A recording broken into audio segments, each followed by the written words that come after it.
ബ്രിട്ടനിൽ ഭരണമാറ്റം labour party വിജയമുറപ്പിച്ചു. നിലവിലെ ഭരണകക്ഷിയായ കൺസർവേറ്റീവ് പാർട്ടിക്ക് വൻ തിരിച്ചടിയാണ്.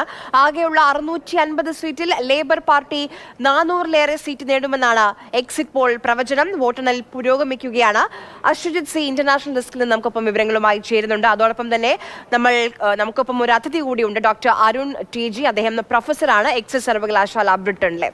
ആദ്യം അശ്വജിത്തിലേക്കാണ്. അശ്വജിത്ത്, എക്സിറ്റ് പോൾ ഫലങ്ങളൊക്കെ തന്നെ വന്നപ്പോൾ തന്നെ കാര്യങ്ങൾ ഏകദേശം ഉറപ്പായിരുന്നു. ഋഷി സുനക് പുറത്തേക്ക് 14 വർഷത്തിന് ശേഷം ലേബർ പാർട്ടി അധികാരത്തിൽ വരാൻ പോവുകയാണ്. വലിയ കാലയളവാണ്. വലിയ ഒരു വിജയം എന്നതിനപ്പുറം ഒരു ലാൻഡ് സ്ലൈഡ് വിക്ടറിയാണ്. 650-ൽ 326 കേവല ഭൂരിപക്ഷം. അതൊന്നുമല്ല, 410 അല്ലെങ്കിൽ 420 വരെ പോയേക്കാം ലേബർ പാർട്ടി എന്ന് പറയുമ്പോൾ അത്രത്തോളം വലിയൊരു വിജയമാണ്.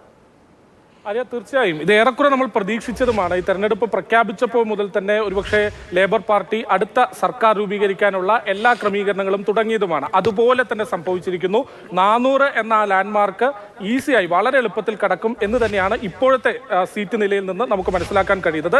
ഞാൻ ഏറ്റവും ഒടുവിലത്തെ ആ കണക്കൊന്ന് പറഞ്ഞിട്ട് മറ്റു വിശദാംശങ്ങളിലേക്ക് വരാം. അതായത് നിലവിൽ ഫലം പുറത്തു വന്ന ആകെയുള്ള സീറ്റുകളിൽ 391 സീറ്റുകളിൽ ലേബർ പാർട്ടി വിജയം ഉറപ്പിച്ചിരിക്കുന്നു. കേവലം 9 സീറ്റുകൾ കൂടെ കിട്ടിയാൽ ആ 400 എന്ന ലാൻഡ്മാർക്ക് പിന്നീടും. ഒപ്പം നിലവിൽ കൺസർവേറ്റീവ് 99 സീറ്റുകളിൽ മാത്രമാണ് കൺസർവേറ്റീവ് പാർട്ടിക്ക് നിലവിൽ ജയിക്കാനായിട്ടുള്ളത്. അത് ഒരുപക്ഷെ വലിയൊരു പതനമാണ്, വലിയൊരു തകർച്ചയാണ്. 300-ലേറെ സീറ്റ് ഉണ്ടായിരുന്നിടത്ത് നിന്ന് കേവലം 100 അല്ലെങ്കിൽ ഒരുപക്ഷെ ഇനിയൊരു 30 സീറ്റും കൂടെ അധികം കിട്ടിയാൽ 130, 150-ൽ താഴെ എന്ന സംഖ്യയിലേക്ക്, ഏതാണ്ട് പകുതിയിലേക്ക് ചുരുങ്ങും എന്ന് തന്നെയാണ് കൺസർവേറ്റീവിനെ സംബന്ധിച്ച് വലിയ തിരിച്ചടി.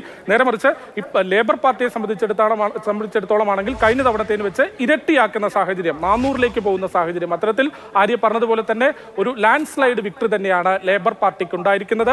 മറ്റ് പാർട്ടികളിലേക്കും കൂടെ അല്ലെങ്കിൽ മറ്റ് സീറ്റ് ക്രമത്തിലേക്കും കൂടെ വന്നാൽ ഒപ്പം ഒരുപക്ഷെ വലിയ പ്രകടനം കാഴ്ചവെക്കും എന്ന് കരുതിയിരുന്ന റിഫോം പാർട്ടിക്കും കാര്യമായി മെച്ചമുണ്ടാക്കാൻ കഴിഞ്ഞില്ല.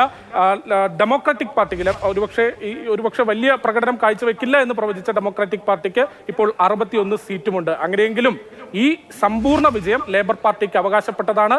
400 എന്ന ലാൻഡ്മാർക്ക് വളരെ എളുപ്പത്തിൽ കടക്കാൻ പോകുന്നു. ശരി, അതായത് മറ്റൊരു കാര്യം കൂടിയുണ്ട്. ഇതുവരെ എക്സിറ്റ് പോളിന്റെ കണക്കുകൾ നോക്കുകയാണെങ്കിൽ 110 ആയിരുന്നു കൺസർവേറ്റീവ് പാർട്ടിക്ക് പറഞ്ഞിരുന്നെങ്കിൽ അതിലേക്ക് എത്താൻ കഴിയുമോ എന്നുള്ള കാര്യം പോലും ഇപ്പോൾ സംശയമായി നിൽക്കുകയാണ്.